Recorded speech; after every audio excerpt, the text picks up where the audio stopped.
चंद्रपुरातील तानापोळा हा कसा साजरा केला जातो हे मी तुम्हाला आज दाखवणार आहे। हा हनुमान मंदिरातील एक पोळा आहे। लहान मुलं कसे छान छान सुंदर सुंदर नंदी बैल सजवतात आणि स्वतः पण नवीन नवीन गेटअपमध्ये येतात। या मुलांना सकाळीच नंदी बैल सजवावं लागतो, तेव्हाच नंतर सायंकाळी कोणत्या पण मंदिरामध्ये किंवा कुठे जिथं पोळा भरतो तिथे हे मुलं नंदी बैल घेऊन जातात। बघा किती सुंदर सुंदर दृश्य आहे आणि त्यांचे पालक लोक पण आहेत त्यांच्यासोबत। सर्वांचे नंदी बैल खूप सुंदर आहे, त्यामुळे मी आज तुम्हाला नंदी बैलाचा तानापोळा दाखवणार आहे।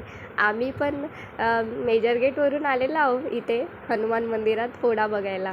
बघा किती सुंदर सुंदर डेकोरेशन आणि मुलं कसे छान छान गेटअपमध्ये आलेले आहे। ते पण आम्ही पण लहानपणी असंच करायचो, ते आम्हाला हे बघून असं आठवलं, तर म्हणून म्हटलं तुम्हाला कसा वाटला पोळा। बघा पाऊस लागल्यामुळे थोडासा गडबड झालं, आम्हाला आतमध्ये असं राहावं लागलं शेडमध्ये, कारण पाऊस लागला होता, खूप गर्दी झालेली होती, त्यामुळे जास्त काही तुम्हाला मी दाखवू शकले नाही। तरी पण छोटासा तानापोळा बघितल्यामुळे धन्यवाद।